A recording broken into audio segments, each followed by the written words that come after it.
Esse daqui, pessoal, é a condição que eu acabei de citar para vocês no outro vídeo sobre o baqueteamento. Então, o baqueteamento, né, a gente tem aqui primeiramente o dedo normal, que ele vai ter uma curvatura, né, entre a unha e o dedo de 160 graus. Quando o dedo está em baqueteamento, que sugere, né, uma hipóxia muito grave, a gente tem essa angulação mais, né, ali mudada para 180 graus. Então, aqui a gente tem uma foto real, tá? É como se esses dedos eles começassem a se estufar, tá? E aí ele fica nessa curvatura aí de 180 graus. E outra, né, questão, e outro sinal muito comum é começar a ficar arroxeado aqui os dedos, tá? Então a gente tem aqui primeiro a vermelhidão e depois o arroxeamento dos dedos, certinho? Então, aqui, né, gente, quais são as indicações para que a gente faça uma oxigenoterapia, tá? Então, primeiramente, a PO2, ele tem que estar menor a 60 milímetros de mercúrio, ou a saturação, ela tem que estar menor de 90% quando o paciente está em ar ambiente. Então, o que é, pessoal, esse PO2? É a pressão parcial de oxigênio.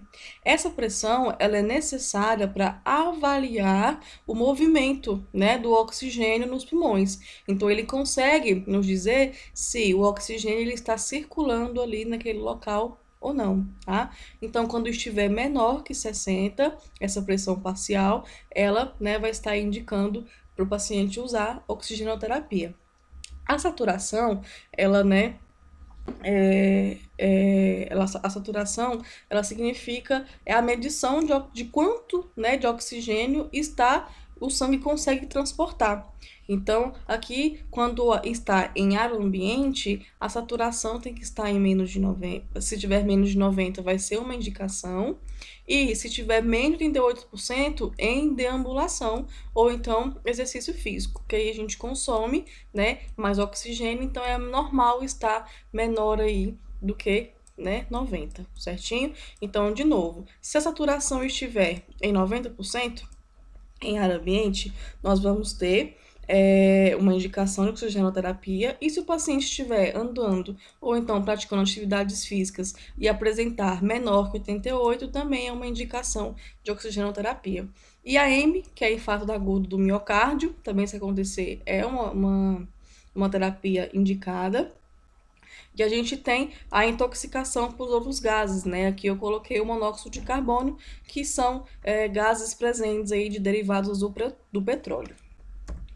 Essa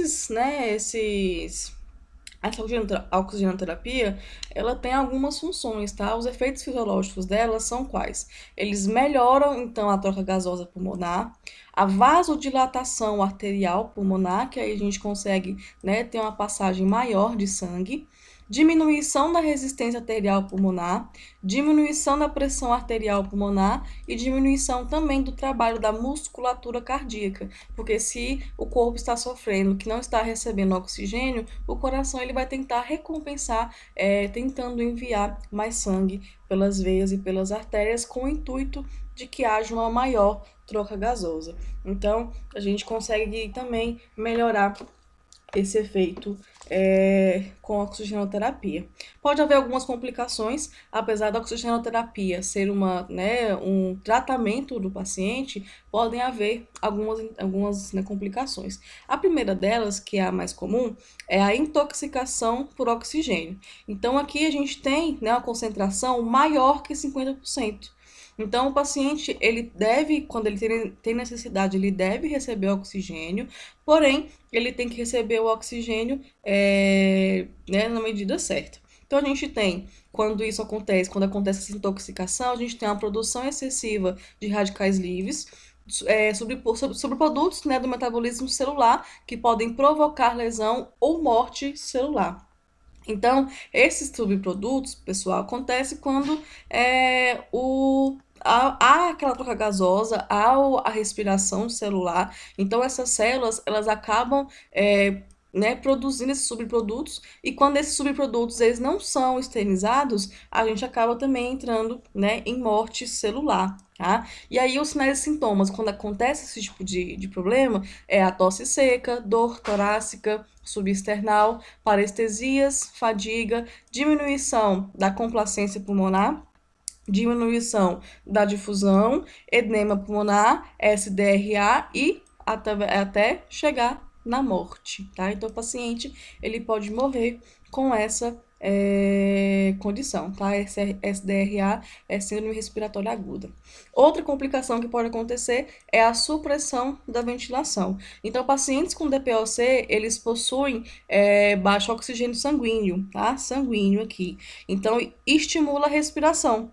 Então, essa condição, para quem tem DPOC, estimula a respiração. Então, quando a gente faz a administração, né, de uma alta concentração de oxigênio, remove esse estímulo respiratório de quem tem DPOC tem. E aí, o que vai acontecer? Vai acontecer o mesmo mecanismo ali, quase o mesmo mecanismo que aconteceu lá em cima, só que nesse caso, o que vai acontecer? O dióxido de carbono, que é esse PaC2 aqui, significa dióxido de carbono. Então, como tem uma concentração muito grande de oxigênio e não tem a esterilização do dióxido de carbono, pode também causar aí a narcose, que é alteração do estado de consciência do paciente. Então, quando isso acontece, quando o paciente ele perde a consciência, a gente tem que, né, na verdade, a gente tem que evitar esse tipo de condição, mas quando acontece, ou então para evitar acontecer, a gente tem que administrar baixos fluxos de oxigênio, de 1 a 2 litros por minuto, e monitorar a frequência respiratória e monitorar também a saturação do paciente.